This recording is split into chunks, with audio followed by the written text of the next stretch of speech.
go. Okay, now, hey, Jermall, I want to pronounce your last name right because I don't want to get into a fight, you know what I mean, where I know I'll lose, you know what I mean? So please tell me your last name. Charlo. Jermall Charlo is on the... Ladies and gentlemen, welcome to the Charlo versus Hogan media conference call. Your host for today is Ray Flores. Ray, the floor is yours. Thank you very much, operator. I want to thank the media for joining us wherever they are around the world. For those of them here in the United States, we hope all of you had a happy Thanksgiving holiday weekend. We are looking forward to this Saturday at Barclays Center in Brooklyn, the home of Brooklyn Boxing, event presented by Premier Boxing Champions. We have the undefeated WBC middleweight champion of the world, Jermall Charlo, putting his title on the line against the highly ranked contender, Dennis Hogan. This Saturday, we go live on Showtime Championship Boxing starting at 9 Eastern, 6 Pacific time. We also have a tremendous supporting bouts as we have the British star Chris Eubank Jr. making his United States debut as he battles Matt Corabal for the interim WBA middleweight championship. Also, to begin the night, we'll have Marlon Tapales going head-to-head against Ryosuke Iwasawa. That is for the interim IBF Super Bantamweight Championship. Tickets for the event at Barclays Center, they are going quickly, promoted by Lions Only Promotions, TGB Promotions. They're on sale now. You can get them at Ticketmaster.com or BarclaysCenter.com. Or if you are in the Brooklyn area, you can go to the American Express box office at Barclays Center. Now let's meet some of the luminaries that are on the call today, as we have a man who's been a part of some of the biggest names and the biggest events in the history of combat sports. He is the president of sports and event programming for Showtime Championship Boxing. Here is Mr. Steven Espinoza. Thanks very much, Ray. We are very much looking forward to this weekend as the middleweight division takes center stage. 2 high-stakes 160-pound fights on Showtime as part of the 3-fight televised card, opening up with an intriguing matchup between 2 former world champions. Our main event, must-see attraction, undefeated Jermall Charlo, the star of the 160-pound division, defends his WBC middleweight title against highly ranked contender Dennis Hogan. This will be Jermall's 10th appearance on Showtime. From Showbox through Show Extreme through Championship, this will now be his 2nd consecutive Showtime headline fight of 2019. And whenever he's on Showtime or anywhere else for that matter, Jermall is definitely must-see TV. One of the most impressive and athletic fighters in any division. His appearances at Showtime have definitely been memorable. Dennis Hogan, for his part, he's coming off a controversial majority decision loss to Jaime Munguia that I think most people who are looking at it objectively believe that he won. Certainly, I believe that he won. He's a very aggressive come-forward fighter, a strong chin. As he will tell you himself, he believes that a move up in weight is going to benefit him greatly and make him stronger.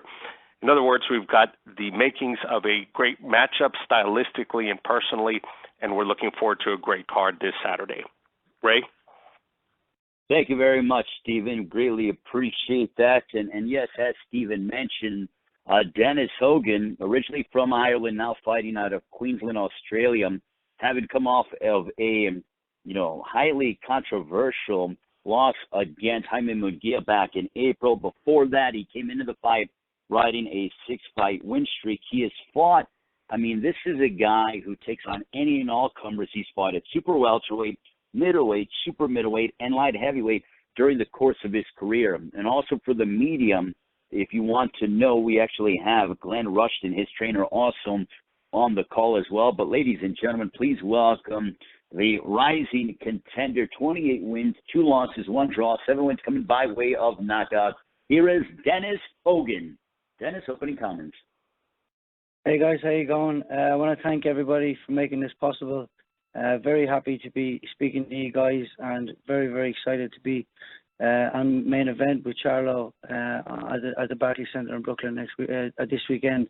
Training has gone very well, and I just can't wait to get in there and put on a show for everybody. So thank you very much. Now we will have the operator opening up to the media for questions.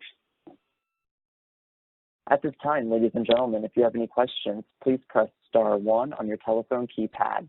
Again, if you have any questions, please press star 1 on your telephone keypad.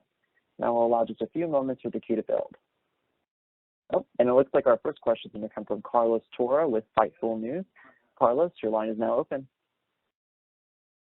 Thanks, Dennis, for taking time to talk to us. I know you might be pretty busy heading into fight week.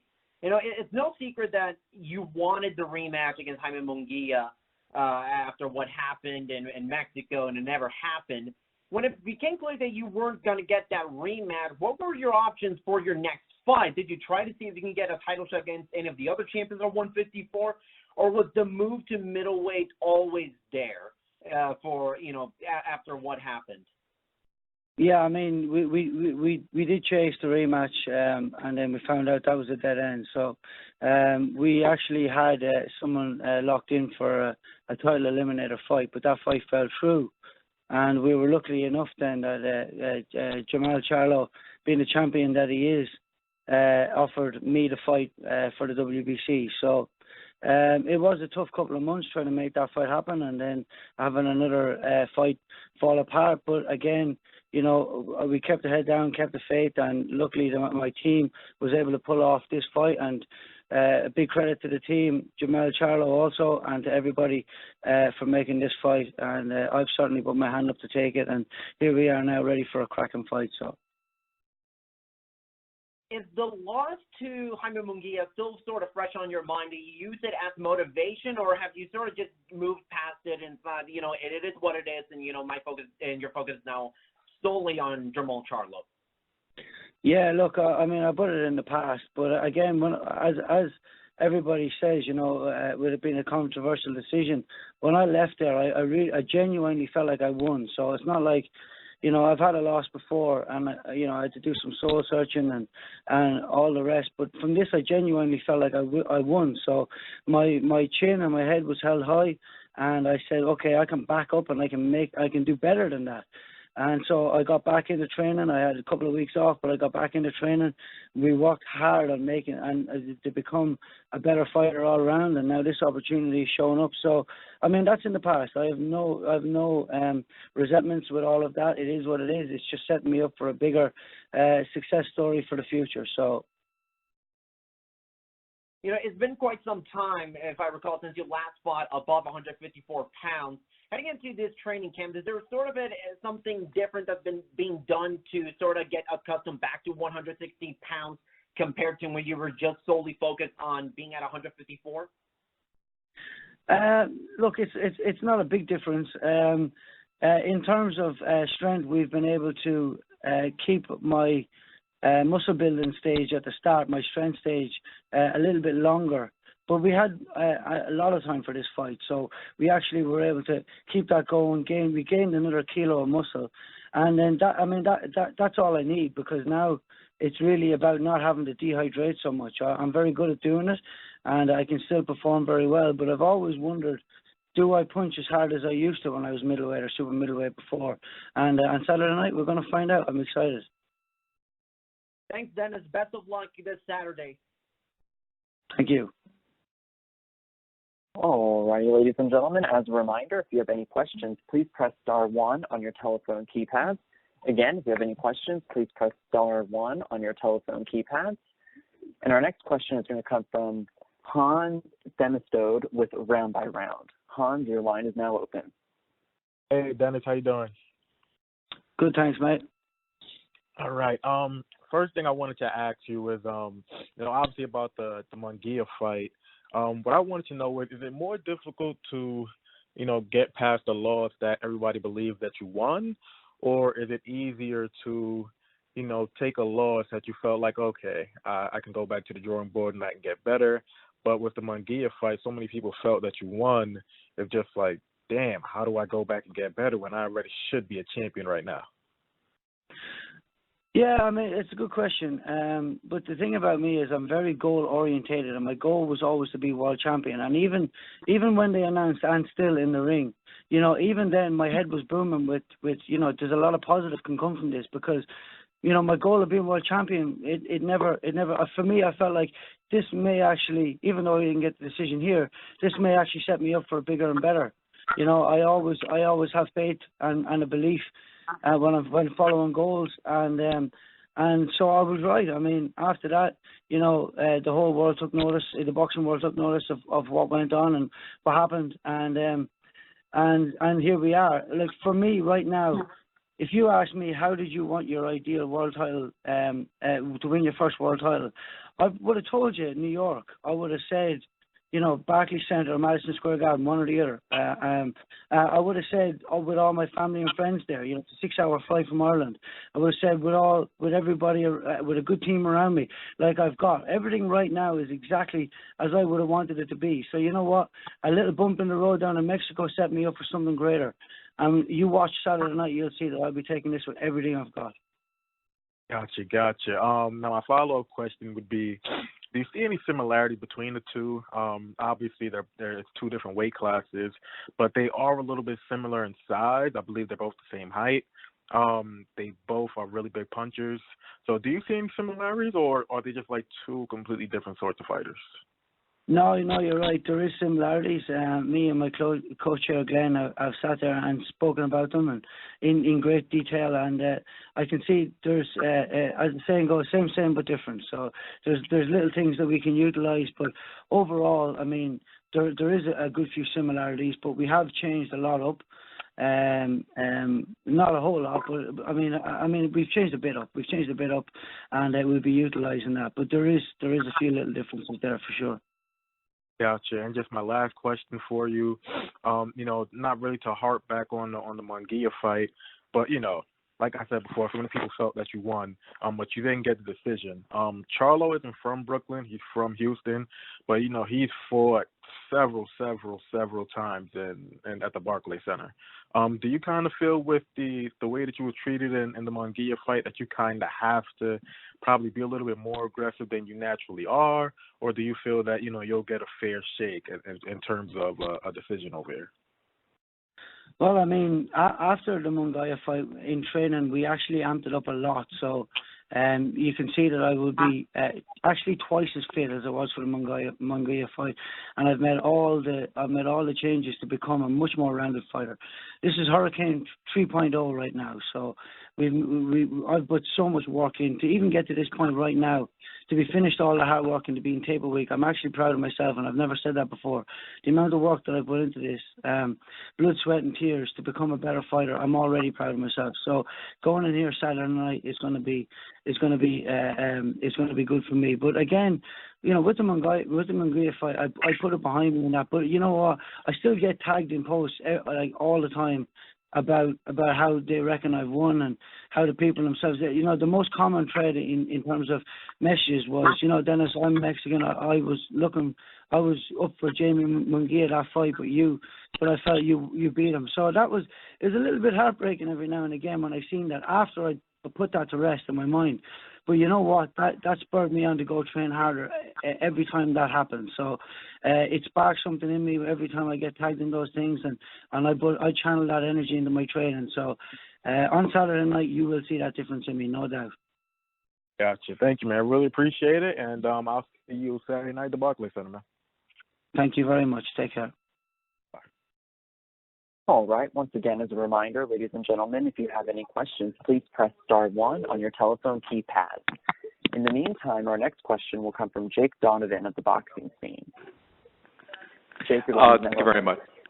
Okay, great. Thank you very much. Hey, Dennis. Apologies, this is going to sound like more of the same from the questions you've already been asked, but I did want to ask, after the Munguia fight, did it kind of change your perception of how you need to approach each fight, knowing that an opportunity like this is always going to come on the road?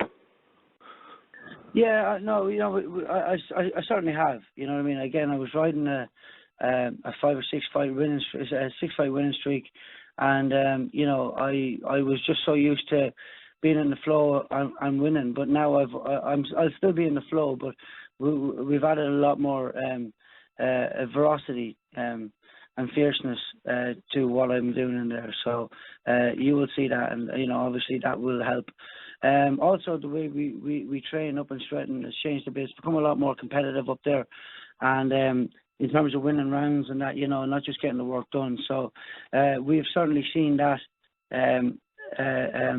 come inside me also to help me be a better fighter and more aggressive in terms of hitting and not being hit. So you will see that on Saturday.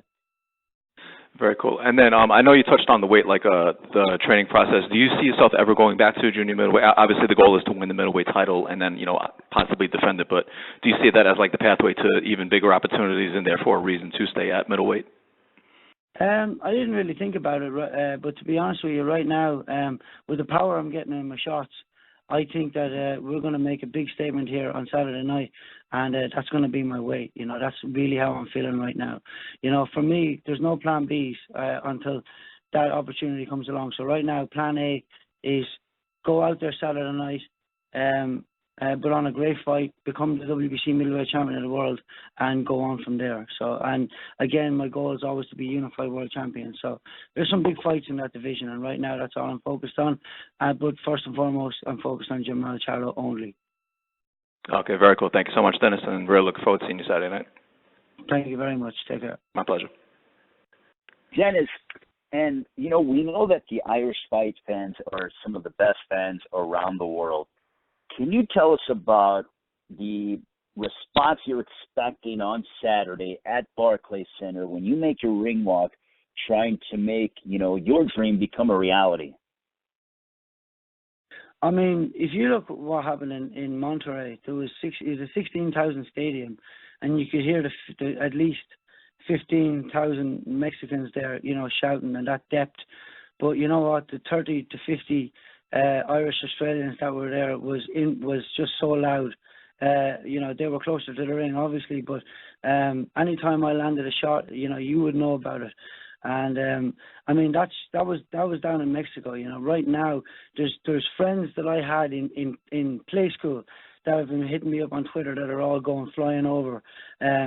Well, you see, you will be able to hear the atmosphere on the TV, and I can guarantee you it will sound like I am the A-side fighter on Saturday night. It's something incredible, but it truly is something magnificent, and it makes me rise to the occasion every single time.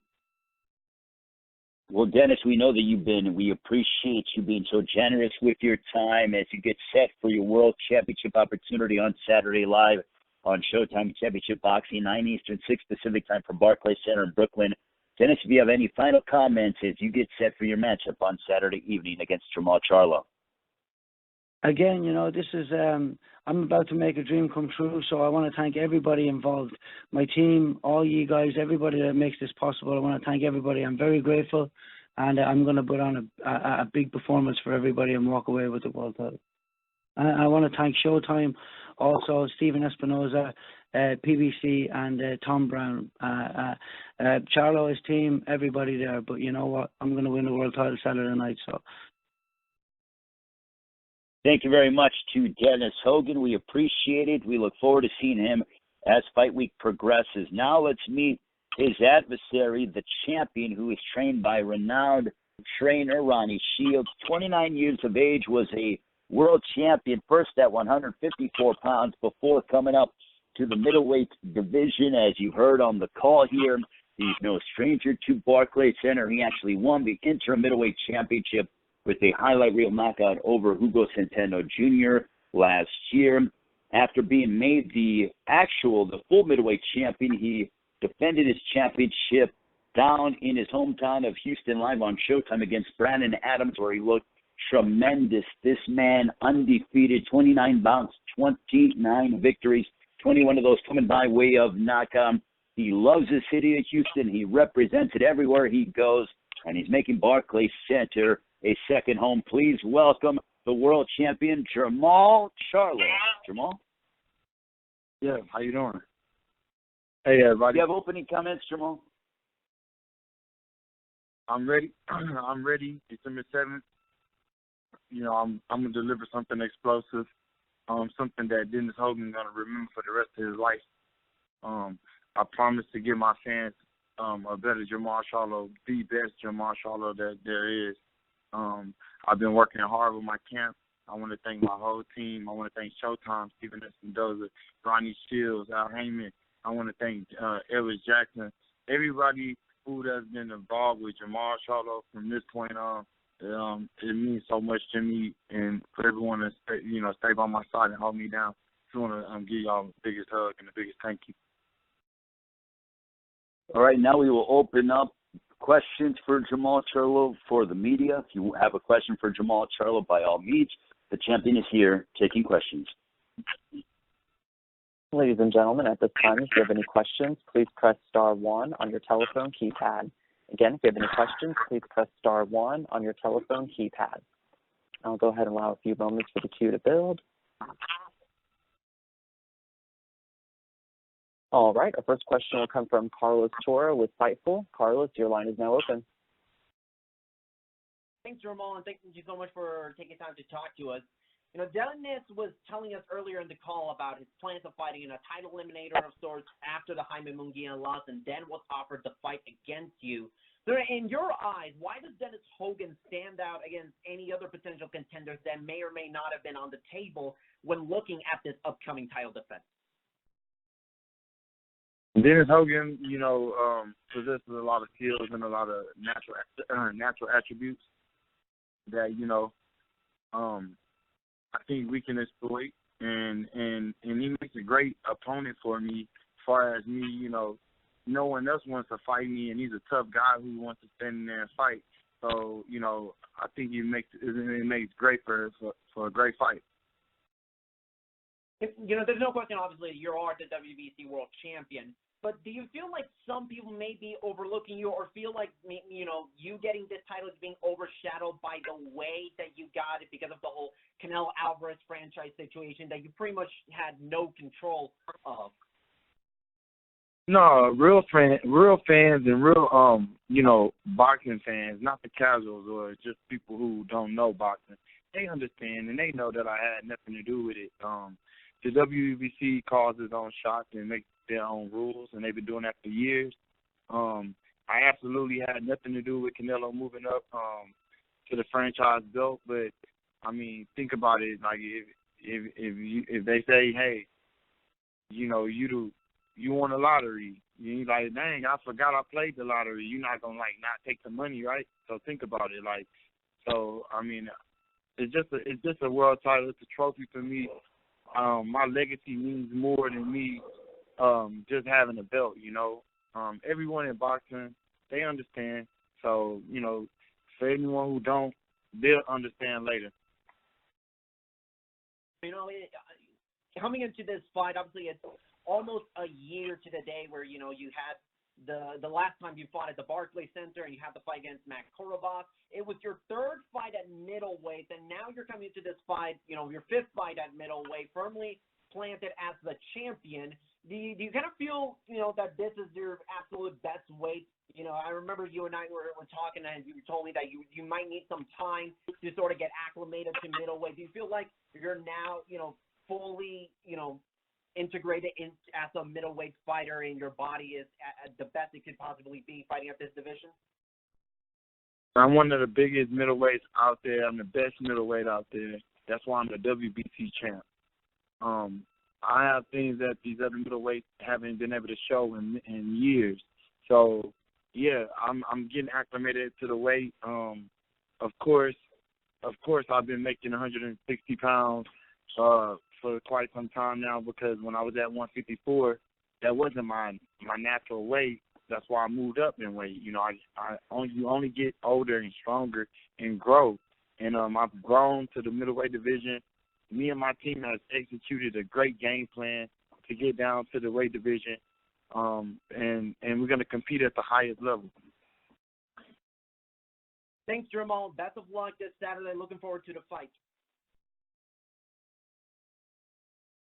All right, so our next question will come from Matt Young of the Houston Chronicle. Matt, your line is now open. Hey, Jermall, I just basically wanted to know, what are the specific challenges that Dennis Hogan presents to you? The challenges that any other fighter presents. He's a fighter. Every fighter trains to become the world champion. So he's going to be there to fight me. He's gonna give it his all. I know he's gonna be in shape. So what does a world champion do? We learn how to keep him off, and we learn how to fight at the best of our ability. Don't worry, I'll get in there and I'll be the best Jermall Charlo there is to be, and no one better beat that Jermall Charlo. Also, Jermall, you talk a lot about legacy. What do you think you need to do to further cement that legacy? I mean, as I grow, you guys are gonna understand that, you know, what a legacy is and what it means to me. I'm young. I'm still learning. I'm still having fun. I'm enjoying my job, and I'm continuing to win.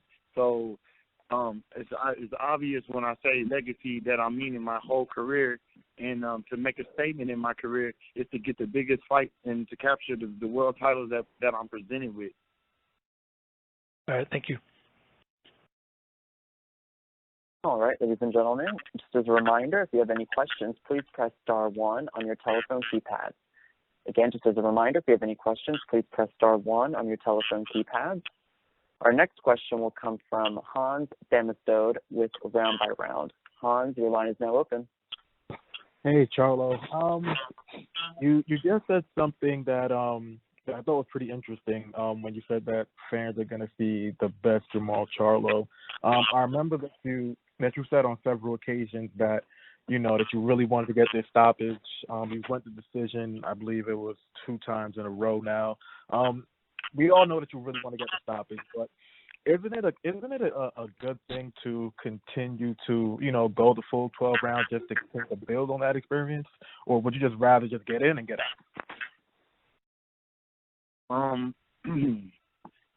I don't know. I guess that's a question for Dennis Hogan, you know, and do you want to stand in there and try to fight with a Jermall Charlo, or do you want to try to box and survive, you know? I'm here to deliver the most explosive shots that I have. I'm gonna be at my fastest. I'm gonna be at my peak. You know, like I said, me and my team has done a great job in camp to you know, exploit the mistakes that Hogan makes. You know, if he can take the shot, then I'm here for 12 rounds. And if he can't, you know that I'm one of the best finishers in boxing, and I'll get the job done, and I'll get him out of there. We don't get paid for overtime, so obviously, you know, I'm here to remain safe and continue to strive for the best. Gotcha. My next question for you would be, you know, you're from Houston, you're always repping your city, but this would be, I believe, your 4th fight in your last 5 at the Barclays Center. How would you say your relationship with just New York in general? Just how's your relationship with them, with the New Yorkers? I love Brooklyn. You know, Brooklyn is almost my second home now. Lately, I've been fighting here. Some big fights in Brooklyn. Some explosive knockout nights in Brooklyn. I've been 12 rounds in Brooklyn. You know, it's been a journey. Of course, I'm from Houston, so I'm bringing something to Brooklyn that I don't think, you know, they've seen in a while since the Mike Tyson days, and you know, something real explosive. Like, you know, you have to stay tuned, and you know, PBC and Showtime has done a great job of bringing some amazing fights to Brooklyn, and I just happen to be a part of it. Yeah, I like to call it Brooklyn, Texas. Gotcha. And my last question for you would be, you know, do you feel that you're being overlooked? You know, obviously you're a 2-weight world champion, but do you feel that you get the recognition that you should deserve? And do you even care at this point, as long as you just keep on getting the wins? That's all you really care about? Or do you want those people, you know, be like, oh, yeah, Jermall Charlo, he's that guy, or, you know, he's top 5 pound for pound and stuff like that? Do you care about that type of stuff, or not really? Not really, but I care about it. I care about it because you care about it. I care about it because you asking me about it. You get what I'm saying? Like, yeah. I mean, I'm one of the best fighters in the division. I'm the WBC champ. I'm 29-0 with 21 knockouts. I've had my share of of greatness. I feel good at where I'm at. Like, I'm avoided. Some people want to fight me. Like, it comes with boxing. It's not something that's overnight. So, like, throughout the time of my career, I'm enjoying the fact that, like, you get your ups and your downs, and like, I can't knock everybody out. Some people got, like, the best game plan to survive. You seen my last fight. Dude is here to survive. He didn't, like, really want to sit there and just trade shots with me. This fight is different. I have somebody that wants to sit there and trade shots with me, and he's gonna want to fight different. Every fight is different. You know what I mean? Like, some of the top in the division are fighters, and some of them are boxers. I have to be able to do what Jermall Charlo does best, and that's make the best adjustment. Gotcha. Thank you, man. Really appreciate it, and I'll see you Saturday night, man. Yes, sir. Hey, Jermall, let me ask you this. In terms of, you talk about, the other guys in the division, your focus on looking at Dennis Hogan first as you have other bigger fights that are looming within your division. No, look, I don't want y'all to think that I'm overlooking Dennis Hogan. He's been on the calendar for a while now. I haven't looked at any other fighter outside of Dennis Hogan. My job is to break Dennis Hogan down completely and take him out completely. Like I said, when I'm the best Jermall Charlo, some of my best fights that you've seen, guess what they end in? Knockout.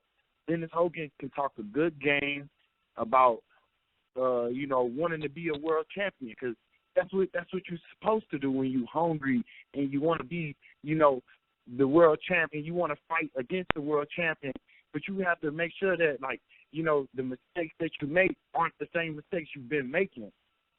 He's not going to be a different fighter than he was his last fight. He could claim the A side, B side. It don't matter. I can fight on any side. It's my ability that will not let him win and will not let me get touched in that ring and make sure that I do what I'm best at. And so, don't think I'm overlooking Dennis Hogan, but I'm just looking for the best Jermall Charlo there is. All right, ladies and gentlemen, as a reminder, if you have any questions, please press *1 on your telephone keypad. And our next question is going to come from Jake Donovan of the boxing scene. Jake, your line is now open. Great, thank you very much. Jermall, I just wanted to ask how it felt for you and Mel to promote your own show in October and to just take ownership of a real promotional company, not just have a brand that's on your events, but where you're literally a promoter. Well, Lions Only is going worldwide. Lions Only is everywhere. When you hear Lions Only, you think of some ferocious twin boxers who stand up at the pride of the mountain, and they want it all, So to be underneath that banner, to put on our own show, it means a lot to see other fighters coming up underneath us. Me and my twin brother done a great job of letting the world know what Lions Only meant to us. So we have a great following outside of us being the competitors. Very cool. And then, a lot of people, they talk about, we always talk about, whatever side of the street, a lot of the top middleweights are on another platform, but there's something like this where you have ownership of a company. Is that a key reason why, you're able to stay put where you are, beyond the loyalty to PBC, obviously, but, this is an opportunity that other platforms can't present to you? No, it's not about a platform. It's not about any of that, man. I'm the WBC champ, I'm supposed to be able to call some shots and make my moves the way I make my moves. Right. I got the best team behind me. My manager has done a great job up to this point.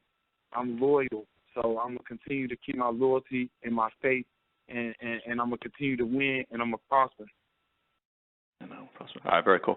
And then, obviously, we know you're not looking past Dennis Hogan this weekend. You keep saying you want the big fights. One fight, I don't know if it's a big fight for you, but they keep talking about is Chris Eubank, who was on the card. I know you're not focused on him, but do you kind of like having that next opportunity, up close and personal, where you can kind of weigh your options moving forward? Yeah, I see him talking and saying everything that he was saying. That it doesn't matter. I mean, he has to try to talk himself into a fight with me or someone bigger, because he's running out of time. Like he run out of gas, he gonna run out of time, and before you know it, I'm gonna be right there in his face. When I get in his face, they don't never say none of that. They all talk over the internet and they say these things, but they know what's really up. It's Jermall Charlo.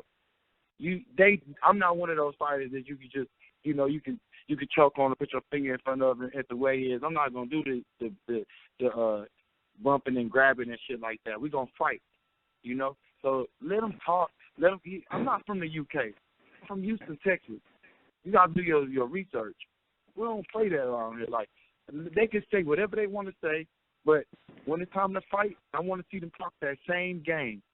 Everybody that's been saying this and that about Jermall Charlo, they got to live up to it. All right, very cool. Thanks so much, Mal, and we'll look forward to seeing you on Saturday night. All right, Jermall, we appreciate you taking the time out of your busy schedule as you're ready for fight week, as you defend your championship on Saturday night against Dennis Hogan live on Showtime Championship Boxing from Barclays Center in Brooklyn, 9 o'clock Eastern, 6 Pacific time. Jermall, if you have any final comments for the media that are on the call. Thank you for saying a lot. Thank y'all for tuning in. December 7th on Showtime. It's going to be an explosive night. I promise to give Dennis Hogan something he will remember for the rest of his life, and that's it. Thank you very much to the champion, Jermall Charlo. Thank you to the media. Don't forget, Saturday night, Showtime Championship Boxing, the triple header, highlighted by Jermall Charlo, putting his title on the line against highly ranked contender Dennis Hogan, 9 Eastern, 6 Pacific time on Showtime Championship Boxing, all presented by and promoted by Lions Only Promotions and TGB Promotions, presented by Premier Boxing Champion. Thank you to the media. We'll see you during the rest of Fight Week.